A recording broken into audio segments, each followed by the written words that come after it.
logika-logika yang dibangun ulama itu ngikuti riwayat. Agama itu ngikuti riwayat, bukan sekedar akal. Saya punya contoh ketika kitab Ihya menutup kitabnya, yaitu Imam Ghazali. Itu ada dua orang. Ini di akhir kitab Rojak dan dipakai nutup kitab Ihya sebagai rojaknya Imam Ghazali. Ada dua orang min ahli nar dipanggil sama Allah. Ini sekaligus ijazah. Kali ini ijazah betul. Yang dipanggil ke surga itu masih muqayyad dan biangkalil jahim, masih muqayyad, masih dibelenggu sama atribut neraka. Terus sama Allah ditanya, dia jong kabarin rokok, wah syarro makanan, gusti rokok jenang takok, sekarang ra enak jen. Terus kata Allah, ya sudah kamu kembali ke sana karena kamu memang orang fasik. Itu lari, semangat mau ke neraka. Ini ijazah. Semangat disuruh kembali ke neraka itu semangat lari. Allah tanya, loh jong kenapa kamu semangat? Ya Allah, saya ini sudah kapok. Dulu ketika di dunia kamu perintah, engkau perintah, saya tidak semangat. Maka kali ini jenengan perintah, saya semangat. Karena saya sudah kapok. Setiap engkau perintah, saya ada lari semangat kan neraka. Nah barokahnya semangat masuk neraka ini, kata Allah, ya sudah kamu di surga saja. Maka ijazah nanti kalau ada pengumuman silahkan masuk neraka, kamu harus lari sekencang-kencang. Karena itu perintah Allah apa? Yang ketika kita di dunia kalau diperintah males-malesan. Kalau kamu diperintah sholat subuh jamaah kan males-malesan. Dan itu menjadi kita masuk sebagai kafarah itu ya Allah, karena ini perintah engkau, saya tidak males-malesan lagi. Wes ngembaliin rokok, lari semangat. Allah akhirnya haru, dimaafkan. Panggil lagi, sudah di surga saja. Barokahnya semangat masuk neraka. Nah, ini ijazah ini. Ya diterima ya. Kok enggak semangat terima ya. Yang kedua enggak. Sudah kamu kembali ke neraka, pelengahan gitu. Enggak semangat. Allah dilihat terus enggak semangat. Kenapa kamu toleh? Ya Allah, saya tidak pernah ngira ketika engkau manggil saya ke surga, kemudian engkau kembalikan lagi ke neraka. Ya sudah di surga saja, barokahnya husnudzon. Jadi ini ijazah, kamu milih dua itu, milih yang mana terserah. Artinya apa? Logika kamu itu tidak mesti masuk apa yang dilakukan oleh Allah Subhanahu wa ta'ala. Itu logika kamu kan tidak masuk, tapi Allah yaf'alu ma yasha. Ini penting saya utarakan. Nah tapi orang-orang ekstrim itu maunya nyifati Allah dengan status yu'adzib, yantakim, Jabbar, Qahar. Sifatnya Allah Ta'ala itu 99. Kenapa apa kamu hanya satu? Jadi tetap saja menghadapi fenomena seperti ini tetap laisa laka minal amri syai'un aw yatuba alaihi ma yu'adzib. Sehingga setahu saya Mbah Mun, Mbah Hamid Pasuruan, guru-guru kita, habaib yang alim-alim itu melihat tamu macam-macam ya dilayani semua. Karena ini ngadepi fenomena sosial yang semuanya tidak jelas.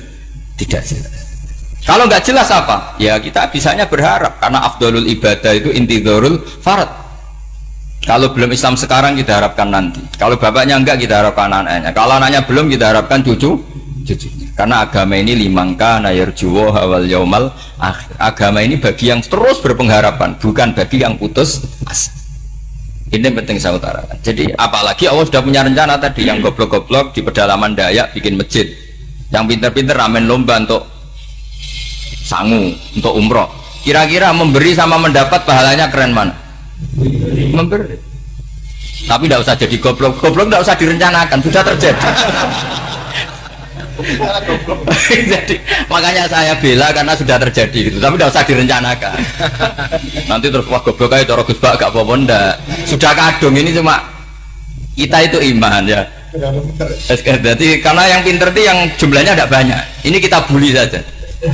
Karena kamu bully pun tetap mulia kan orang pinter ini. Tapi kalau orang goblok gak dibela habis dia. Yang pinter buat dikritik kayak apa kan tetap mulia kan. Lah yang muji sudah banyak, saya ngeritik saja lah. Ini tidak akan jatuh. Tapi yang goblok ini kan nggak ada yang bela. Saya sebagai umatnya Rasulullah, pecinta umat Rasulullah tak bela, tenang saja. Ada hikmahnya apa? Hikmahnya orang goblok.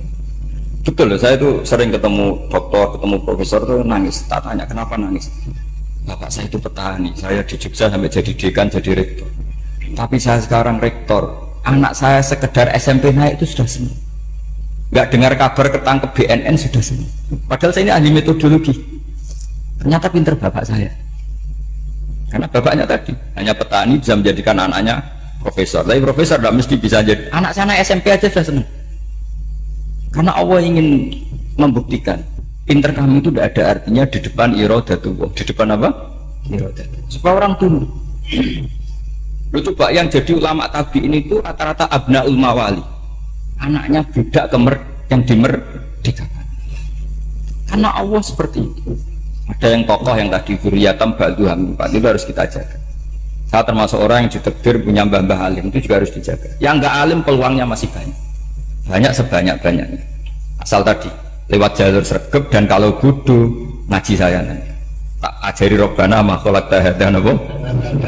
Karena ayatnya gitu, min dzurriyyati Adam wa mimman hamalna ma'anu wa min dzurriyyati Ibrahim wa Israil. Terus terakhir ditutup wa mimman hadaina wajtabaina.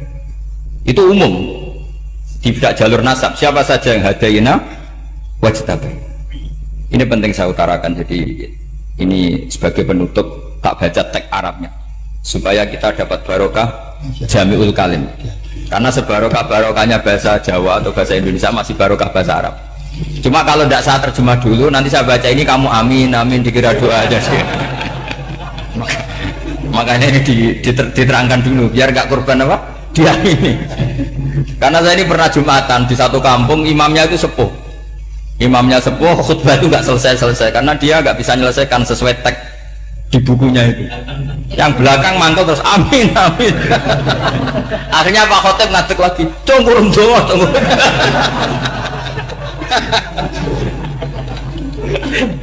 Ya ini masih teks Arab, tapi yang belakang sudah apa? Amin amin. Ya saya baca. Yang disimak. Bismillahirrahmanirrahim. Waruwiya anak Arabian ja'ahu yatlubu minhu syai'an fa'atahu summa qala ahsantu ilaika, dikasih sesuatu ya tadi saya contohkan, misalnya dikasih hanya 10.000. Qala al-arabiyyu la wala ajmalta, kamu ya belum berbuat baik. Fa ghadibal muslimun wa qamu ilaihi, orang-orang Islam marah besar karena Nabi dikomentari la ajmalta, kamu tidak orang baik. Fa asyara ilaihim an kuffu, kata Nabi jangan kamu pukulin. Kalau di Madura sudah tuntas tuh kena curit itu kalau Sumakoma, kalau di MA tadi ya, di Madura asli tadi ya. Sudah tuntas. Sumakoma wa dakhala manzilahu. Setelah itu terus arsala ilahi sallallahu alaihi wasallam wa zadahu syai'an. Kemudian Nabi menyuruh dia, ayo masuk rumah terus ditambahi. Faqala ahsantu ilaika, qala na'am fajazakallahu min ahlin wa asyiratin khairan. Setelah ditambah banyak sama Nabi, saya sudah baik sama kamu. Wah, baik kalau sekarang baik. Itu mengatakan baik karena ditambah uang loh. Bukan karena dari nuraninya, karena ditambah uang, ditambah duit. Amplopane ditambah. Faqala lahu Nabi sallallahu alaihi wasallam, innaka qulta ma qulta wa fi nafsi ashabi min dzalika syai'un. Fa in ahbabta faqul baina aydihim ma qultu baina yadayya hatta yadhaba ma fi sadrihim alika. Kamu tadi ngomong dan menjadikan sahabat saya tersinggung.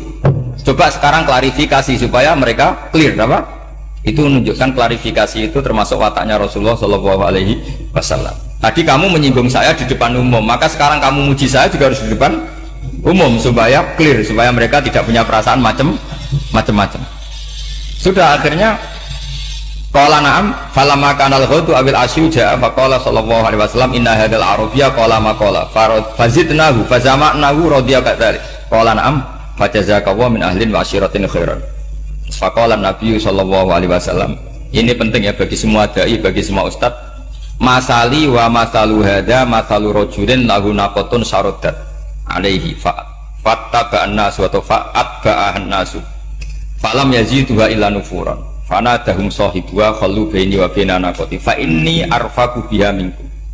Jadi namanya unta, sapi atau kuda itu lebih terbiasa sama pemiliknya sama orang lain, sama pemiliknya. Kalau orang lain ikut mantu ketika berat malah tambahlah lari.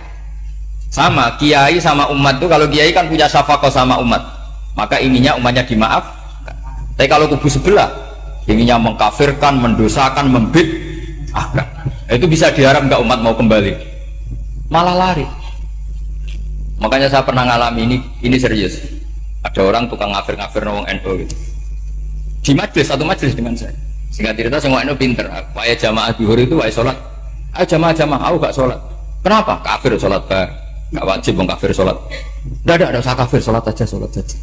Mereka itu kan omongannya ta'arud, mengkafirkan kita tapi mewajibkan kita sholat. Sholat wajib nggak bagi orang kafir?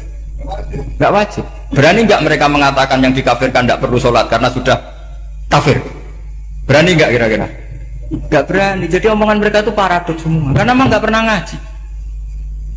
Enggak pernah apa? Enggak pernah ngaji. Ngajinya betul-betul. Enggak pernah khatam tadi. Ya, jadi kata Rasulullah, fa inni arfaqu biha minkum wa a'lam. Fatawajjaha baina yadayha fa akhadha minkum mil ardi faradda hatta ja'at wastanaqat wa shadda 'aliya rahlaha wastawa 'aliya wa inni law taraktukum kaqaulihi. Terus ya sudah seperti itu. Faradda hatta ja'at wa shadda 'aliya rahlaha wastawa 'aliya wa inni law taraktukum terus itu walhasil itu terusannya hadis itu, kalau saya membiarkan dia dengan keyakinannya tadi mengkritik saya dan dia mati maka dakholan. Jadi intinya gini, senang Nabi dibayar itu sah. Senang Nabi dibayar itu sah. Senang Nabi dibayar itu sah. Jadi ya kalau ada maulid terus kiainya ngasih makan-makan terus menjadi senang Nabi karena ada Bukharinya, itu juga sah. Ono zaitun sah. Terus kiainya senang karena untuk amplop juga sah. Jadi ini sudah ini sama-sama sah. Karena untuk kebaikan selalu sah. Ya, ada dua bagian di sini. Ini ada syaratannya pertama. Yeah. Kopi dan syaratan. Jadi orang datang ini sarapan tidak apa-apa. Tidak apa-apa, sah betul. Sayyid Muhammad juga gitu, kalau ada orang ngaji dikasih uang juga sah. Ya jadi ini jelas ya, jadi riwayat ini jelas. Kemudian riwayat yang ada di kitab Bukhari ketika Rasulullah didustakan, dibully. Ini wa ana mahmum ala wajhi falam astafiq illa wa ana biqarni sa'alib, yang di bawah garis itu ada yang di Bukhari. Farafatu rasi faidan ana bisahabatin qad adallatni fanadhartu faidan fiha jibril fanadani faqal inna wa qad sami'a qala qaumika laka wa maraddu 'alaika wa qad basa ilaika malakal jibal litakmuruhu bima syi'ta fihim fanadani malakul jibal fasallama 'alaihi thumma qala ya Muhammad faqala dzalik bima syi'ta in syi'ta an utbiqa alim al-akhshaban faqala Nabi sallallahu alaihi wasallam bal arju ayyukhrijawahu min aslabihim ma ya'buduhu wahdah la yusyriku bihi syai'an. Jadi Nabi menghadapi yang sedang kafir saja enggak putus asa. Bisa saja mereka nanti melahirkan anak-anak yang Islam. Jadi kalau ada kiai menghina orang kafir itu jangan melihat kiai kok kancanan wong kafir. Yang benar itu kiai yang penuh harapan. Sehingga sama orang kafir saja berharap. Tapi sekarang enggak, kiai kancanan wong kafir, kiai kok kancanan wong fasik.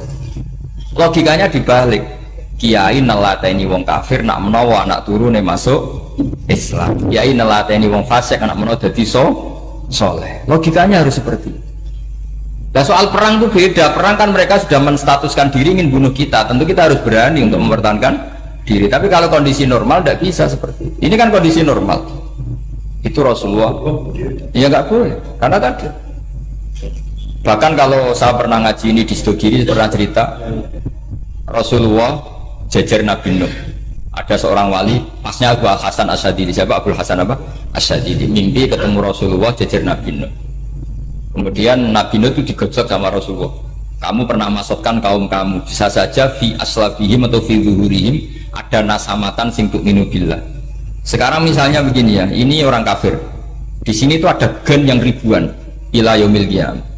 Bisa saja gen-gen yang sekarang masih di zuhurihim, karena kalau apa gen di lelaki diistilahkan fi zuhurihim, ini saja nasamatan tu'min, nasama yang nanti mukmin. Kalau dia mati kan berarti kamu membunuh calon orang mukmin berikut. Tapi ya sama, tapi kalau kamu bilang dibiarkan, bisa saja ini ada nasama sing calon kafir, berarti kamu membiarkan kekafiran. Nah di sini hebatnya Allah. Allah bikin Nabi Nuh mewakili istihad potensi kekafiran berlanjut, sehingga beliau bilang wala yalidu illa fajiran kafaro. Paham ya kan? Rabbila tazar alal ardi minal kafirina dayara innaka intazarhum yudillu ibadaka wala yalidu illa fajiran kafaro. Logika itu terwakili oleh Nabi Nuh. Logika bisa saja ini ada nasamatan untuk minubillah, itu terwakili oleh Rasulullah bal arju ayyukhrijawahu min aslabihim may ya'budullaha wa la yusyriku bihi syai'an. Kayak apa untungnya kita jadi umat Rasulullah sallallahu alaihi wasallam? Masalahnya nabimu gak Nabi Nuh, Nabi Muhammad. Jadi kira-kira istihad kamu ikut Nabi siapa? Kalau main hantam ya ikut Nabi Nuh. Kalau main rojak berharap Nabi Nuh. Ya sudah, sampean ikut mana? Nabi Muhammad. Ini penting saya utarakan supaya apa-apa itu terukur lewatnya. Ya pokoknya istilah kayak Wali Songo yang tercerminkan sampai ke kita kayak Pak Hamid, karena Pak Hamid ini syaratnya secara gen sampai Sunan Bonang, di silsilah itu sampai Sunan Bonang. Saya punya catatan nasabnya Mbah Hamid Pasuruan sampai Sunan Bonang, ditulis Mbah Him itu pas 40 harinya Mbah Hamid itu silsilah itu. Saya kira demikian, saya mohon maaf.